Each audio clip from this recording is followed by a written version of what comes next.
back to the channel. So the first tip I can give you, right? 3 tips for Knights of Honor 2 Sovereign. You're just starting out, you booted into the campaign. Okay, the first thing is looking at the RNG. Now this is looking at the RNG for how your campaign started. It's kind of broken up into 3 sections. So an A, B, and C, okay? So the first thing, let's start with diplomacy, because that's one of the things that's been bugging me. So a couple of the videos that I saw mentioned that this game's diplomacy, whenever you start, you're completely neutral with everybody, right? Political view. You're completely neutral with all your neighbors. I've seen this said many, many times, with no relation set up or whatever. Well, if you look at our map here, you can see that that's just not true, okay? We're already at war.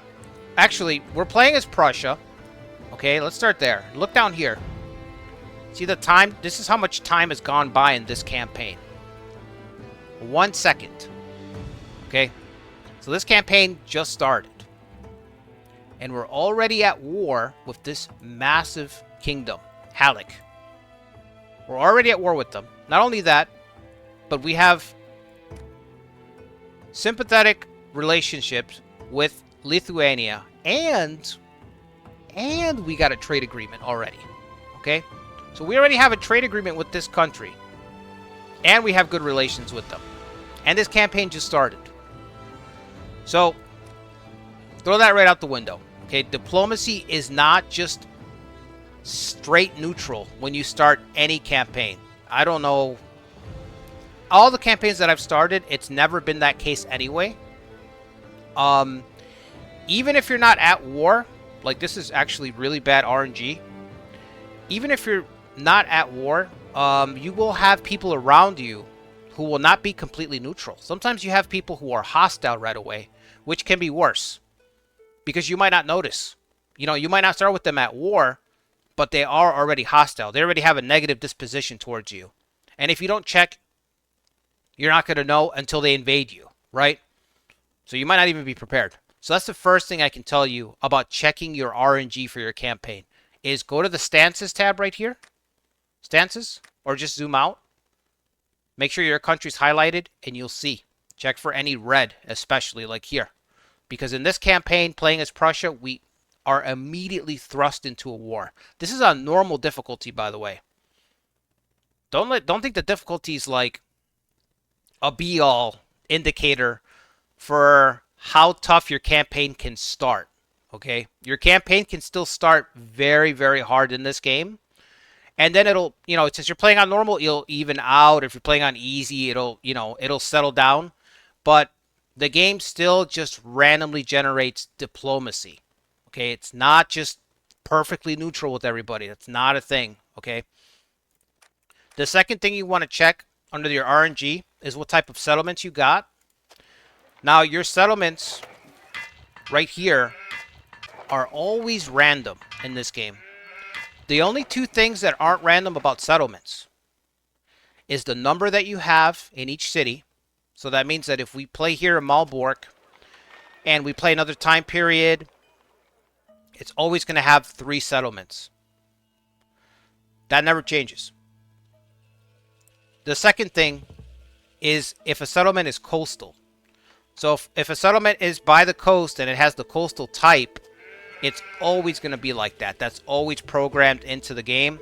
Most of the time, if it's next to the sea, it's automatically coastal. There's a couple of exceptions here and there, you know, depending on the distance. But most of the time, the eyeball test will tell you right away whether you have a coastal settlement or not.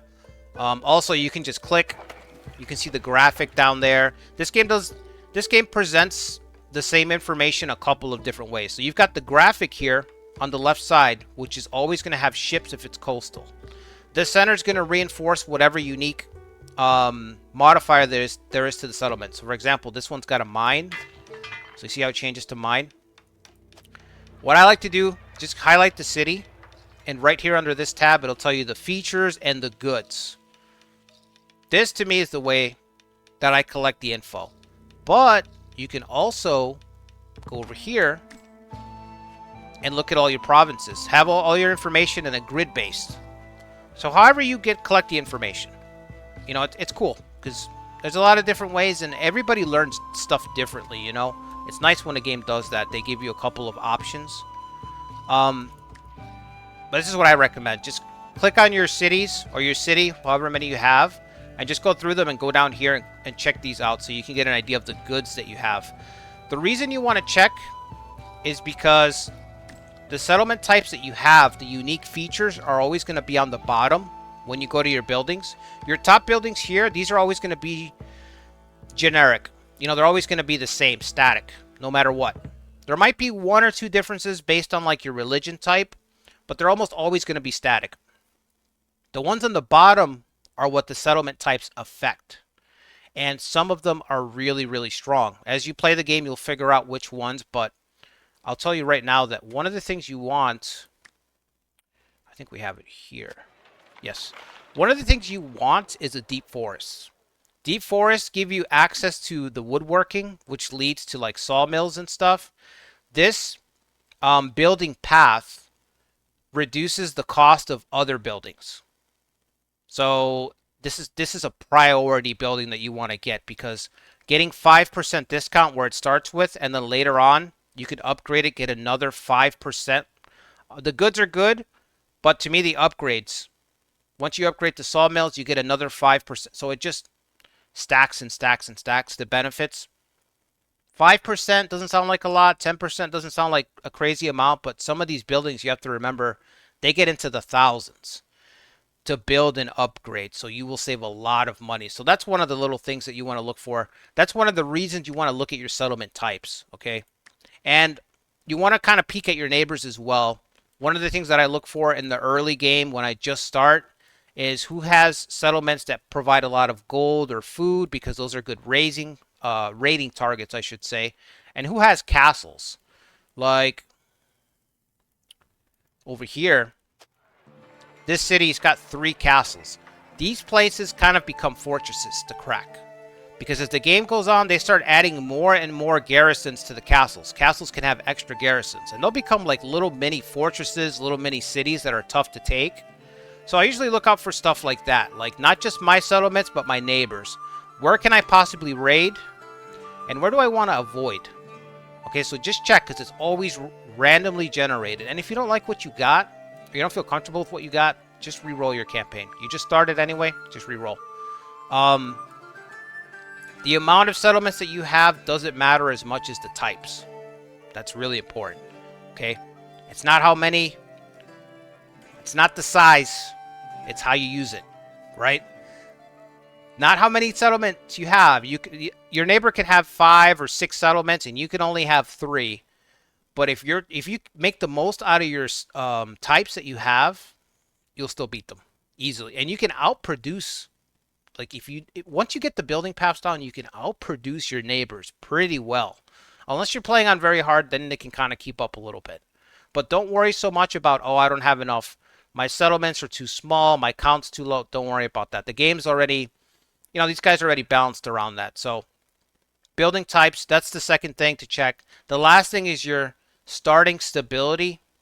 The difficulty tells you that the higher the difficulty you choose, the higher the chance that your problems will start, you know, with stability. And basically what that means is that it just randomly generates more negative stability the higher the difficulty you are. Now, one key thing is that that's still just a chance. So I've played games on hard or very hard where I have very minimal stability issues. But I've also played games where it's just, I start off and I have -6 stability, -7 stability. The higher the difficulty just increases the chances, but it doesn't guarantee it. You know, so if you're playing on normal and you get really bad stability, once you take care of it, if you can handle it, your campaign will still be a normal campaign. But you still want to check it. Of these 5 opinions, that's what the game calls it, the one that's the most difficult to overcome early game is the shamans if you're pagan, or the clerics if you're not. The reason being, the cleric class in this game doesn't like it when you go to war. They immediately just it drops. Sometimes the peasants join in too, but the one that really doesn't like it is the clerics. They don't like when you go to war. They don't like when you refuse to sign a peace deal. So if you're planning on raiding, which is I like to raid a lot, but if you're planning on raiding or you're planning on destroying somebody and they start asking for peace and you refuse, the clerics start to tank right away. They just... So if your clerics are already upset with you when you start your campaign, it's a pain in the ass, because the only way to increase their opinion is through piety actions, and that's very, very taxing when you just start the game. So that's the thing to keep an eye out for. If you already have cleric opinion -2, if you're unlucky enough to have that, you might have a difficult time overcoming it. It doesn't mean that it's impossible. You might have a difficult time overcoming it. Also, remember your difficulty. The more people that are negative, and the higher the difficulty you have it on, the harder that's going to hit. So negativity is multiplied on higher difficulties. And it's on lower difficulties, you can kind of skirt by for a while. Okay? But that's the third thing to check is stability. Okay? All of that for just the RNG. Just step number 1, checking your RNG. Your starting stability, your stances, which again is not neutral. It can be neutral. You can be neutral with everybody, but it's not a guarantee. Check your starting stances. Check your building types. It's very important. You will get a lot of ideas from your building types. It could push you down a path that you weren't thinking of, okay? And check your stability. Make sure that you can handle it, okay? The main thing to look out for, remember, is clerics. Because if you go to war and they're already upset, they're going to get more upset. And then digging out of that hole in the early game, it's just a pain. Trust me on that. It's just a pain. Everyone else is a lot easier to make happy, but the clerics are just... They're just a pain. Okay, so step 2. You want to get 2 merchants set up so you can get some gold. Now, in this start, we already have a trade agreement, right? So I'm going to take you through this step by step. So I always make 2 merchants. Why 2 merchants? Because... What a fine day to trade. Each character, whenever you generate a character, they randomly roll their affinities, what they can possibly learn, okay? So I get 2 characters so that I have a chance at getting a better merchant. So what I do is I generate 2 merchants. I cannot wait to hear your orders. And I check their abilities. See, like, this is a merchant, but for some reason he's got siege skill that he can learn. He's got leadership, which is not bad, but it's not what we're looking for. We just started the game. All we want is money. That's all we want. We just want as much income as possible because the game just started. So we just want relevant stuff. Now, stewardship can work if he's going to be a governor. And we have 2 cities. So this will work for him. But let's look at the other merchant At your first. service, sire. Remember, you have very limited resources when you first boot up a campaign. Like, very limited. So the first couple moves you make are really important, especially on higher difficulty, so you don't start to fall behind. So you just want to get into the pattern of this. You know, check out your starting situation, get your 2 merchants, compare their skills. Who's better? Whoever's better gets to be the trader right away. So right now, this guy's got medicine, which gives him 1, 2, or 3 for merchant income. So it's just 1 right now. What a fine day to trade. But this guy can learn governing, which governing gives you +2 while he's in town, +1 in villages. So that makes him the better merchant right now. That makes the other guy the backup. So then we want to check and see how many towns do we have, how many villages. Now, we don't have a lot of territory, so we can put him here in Königsberg. I cannot wait to hear. So we're going to spend our 200 book mana, which is precious because the game just started. My humble skills are improving. We give him that. We're going to go to our town. And now when we go over him, see him right here, Merchant Svarnas, you can see that he has the stewardship skill, which is going to give us +2 because of the town that he's governing, and +1 because there's a village. So that gives us +3 versus our first merchant, who could only give us, or was it, +1 for medicine. Okay? Doesn't sound like a lot, but since it's the beginning of the game, it's really important. So total, he's going to generate 3, 4, 5, 6, 7 more gold. Only the finest goods will be produced here. Now we could also send them to trade. What a fine day to trade. Let's see. At Let's see your if the other guys service, got it. No, it's the sire. same. Okay. How may I serve you? So we'll send him to trade. I will travel far and wide. So he's to bring you governing. That'll give us riches, my plus lord. 7, and then he's trading, so it's going to be 12. That's one merchant set up to trade. Now, for each merchant that you sent to trade, you need 10 commerce.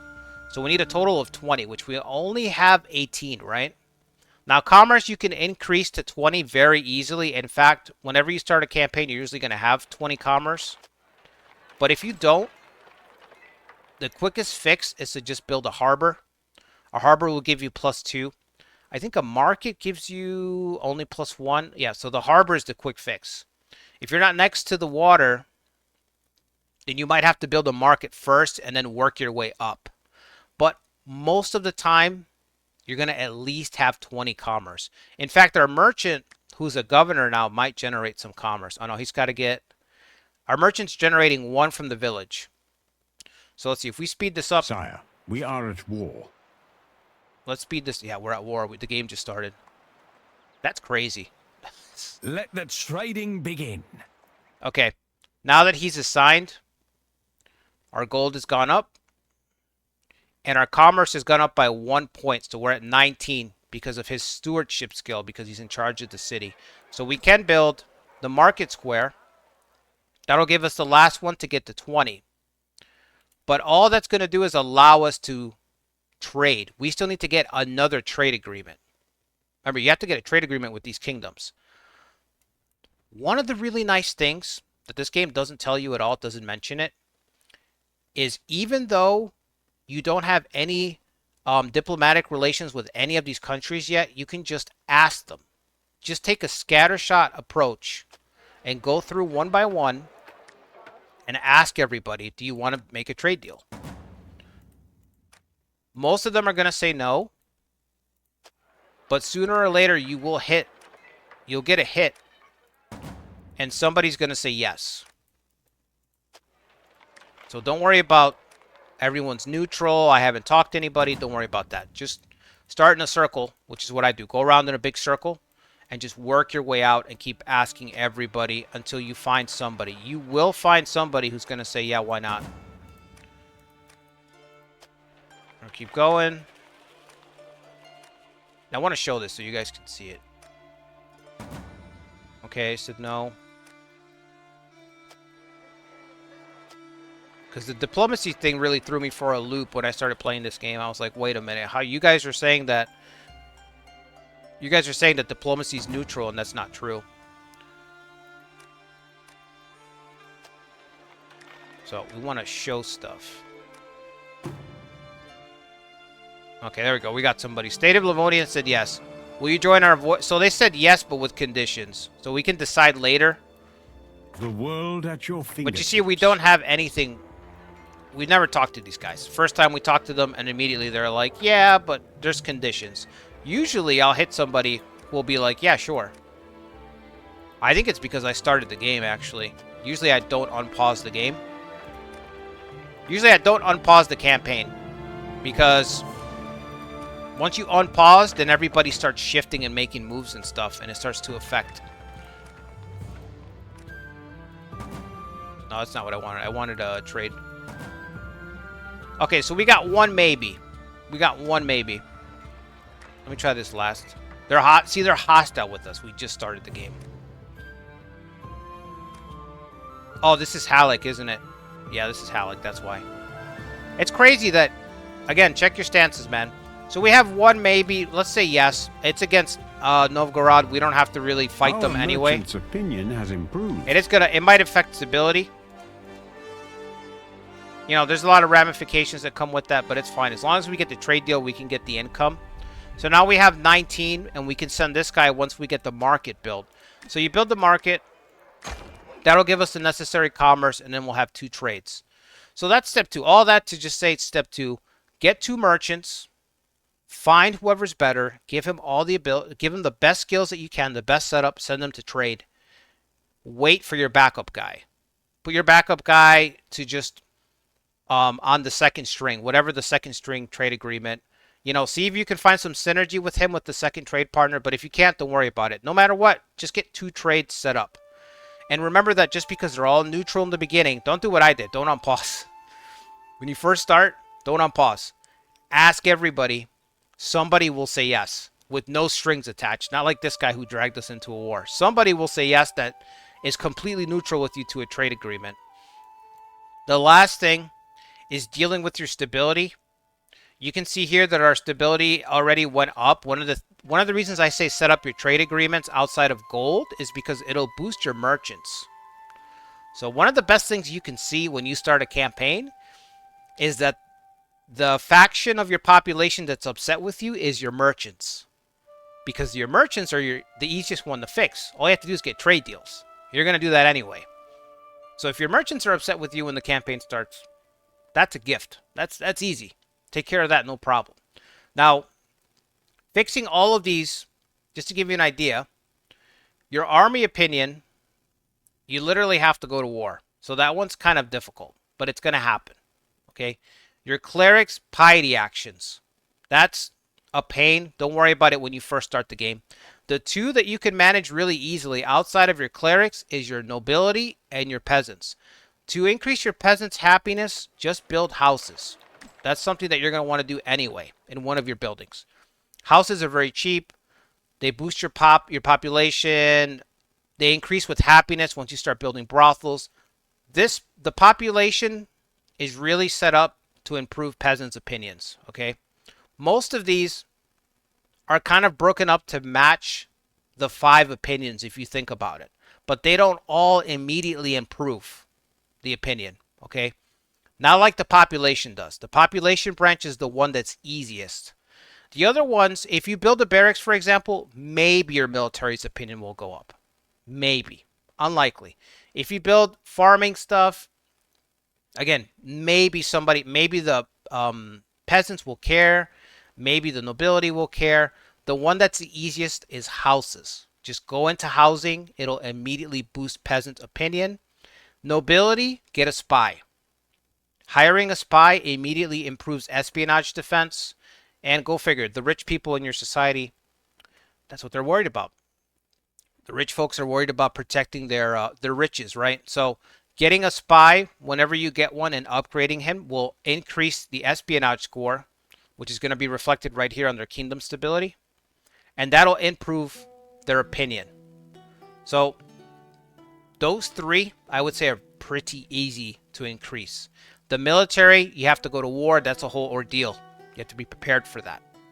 The clerics, again, piety actions, they're very taxing. I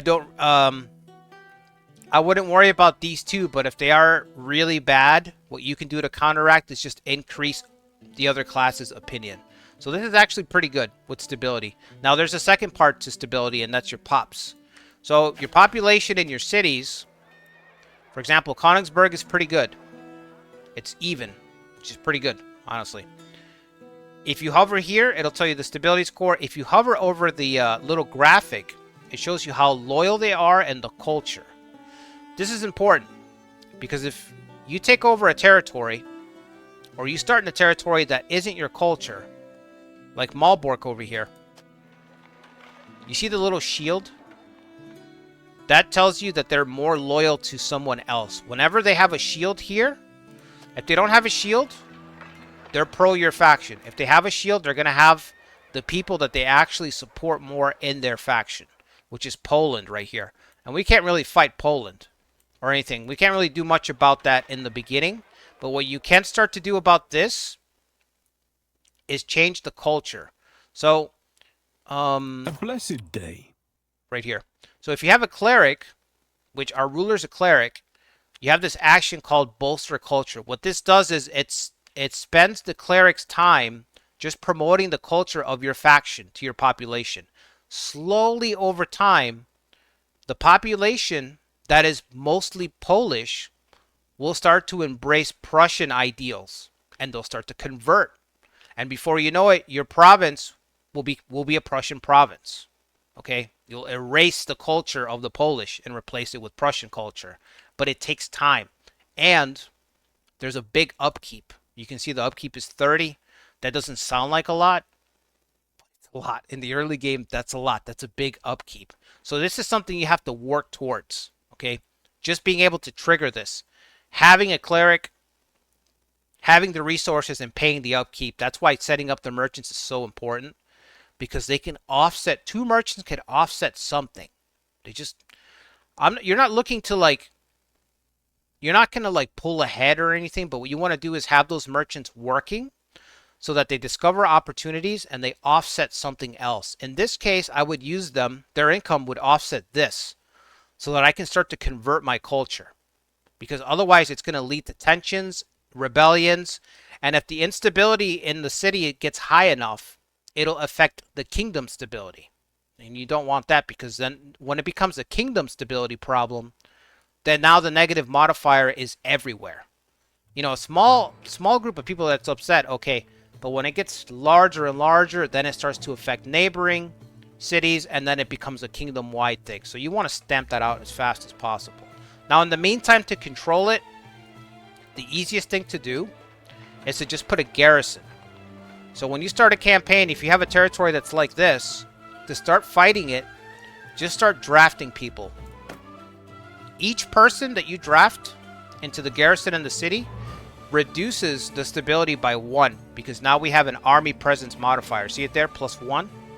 So if we get another unit, +2. Get another one, +3.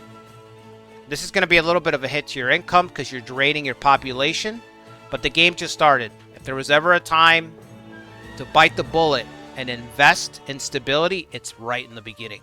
So get 3 militia units, and then with your last little bit of gold, get a marshal.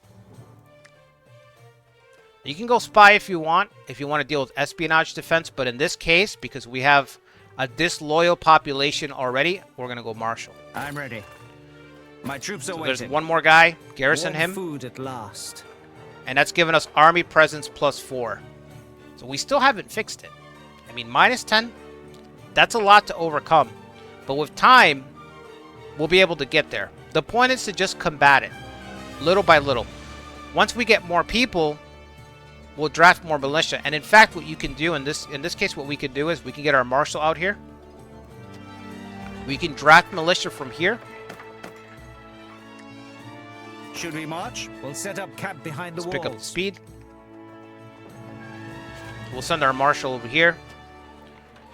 Move the units over. Move the marshal back. And now we have a bigger military presence in Malbork. Once they get there, it'll offset it a little bit more.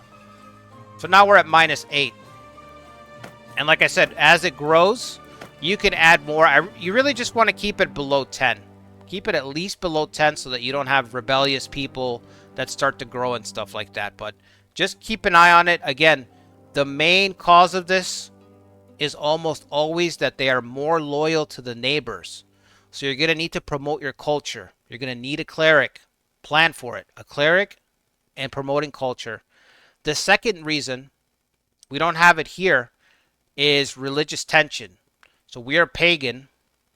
If we had a lot of Catholics or Orthodox, Shia, you know, whatever else it is, you can have cultural tension. That'll show up here in this circle, which we don't have any cultural tension, thank God, because this run has enough problems already. But if you did, again, cleric. I'll show you the path. Your clerics can promote the religion. So clerics are great at either ending problems or starting problems, because you can send your clerics to spread religion in other enemy territories, spread culture in other enemy territories. You know, you can send people to spread the good word about the Prussians in this case, and that'll cause problems for them. The AI will do the same to you. If you don't want that, you can also edit that in the beginning of the game. You can turn that off so that the enemy can't mess with you like that, because this is a pain in the butt to deal with, especially if you're new. And yeah, that's it. So those are 3 tips. Really, it's 6 tips, but let's say 3. Let's keep it 3 tips for the video. 3 tips. check your RNG, check your stances. Not all diplomacy is neutral. It's definitely not neutral. Don't count on it being neutral. It's ridiculous that that was even a thing. Check your building types, and then check your stability. I would just make sure that your clerics are not upset with you. That's the main one. Just glance over at that right away when you start. And then set up your merchants. 2 merchants to begin with. If you want to go 3 merchants down the road, hey, that's up to you. But I say get at least 2 right away. 2 trade agreements you're going to need. Ask your neighbors. Don't unpause the game. Ask your neighbors. Set one of your guys up with the better skill. You have enough book to give one of them a skill. You might get lucky. If your king is a merchant, give him the skill, because your kings learn skills at level 3, which is huge. I'll talk about that in another video. But if your king is a merchant, make him the primary trader. But otherwise, set up 2 merchants, get 2 merchants trading, and then start to combat your stability. Make sure that even if your kingdom stability is at 0, check your towns. Make sure that you don't have a disloyal population like we do in Prussia. And as a matter of fact, I think the game already has this coded in. I don't think that this changes either. So what I mean is, if I load another campaign where Prussia's bordering Poland, I do think that Malbork is always going to have this percentage of population disloyal. I'll try that, but I'll test that out later. So anyway, that's it for the video. I hope you guys enjoyed this quick start guide. Drop a like, hit the sub button if you haven't already. I'm going to keep covering this game. So, yeah, I will see you guys on the next one. Until then, take care, everybody.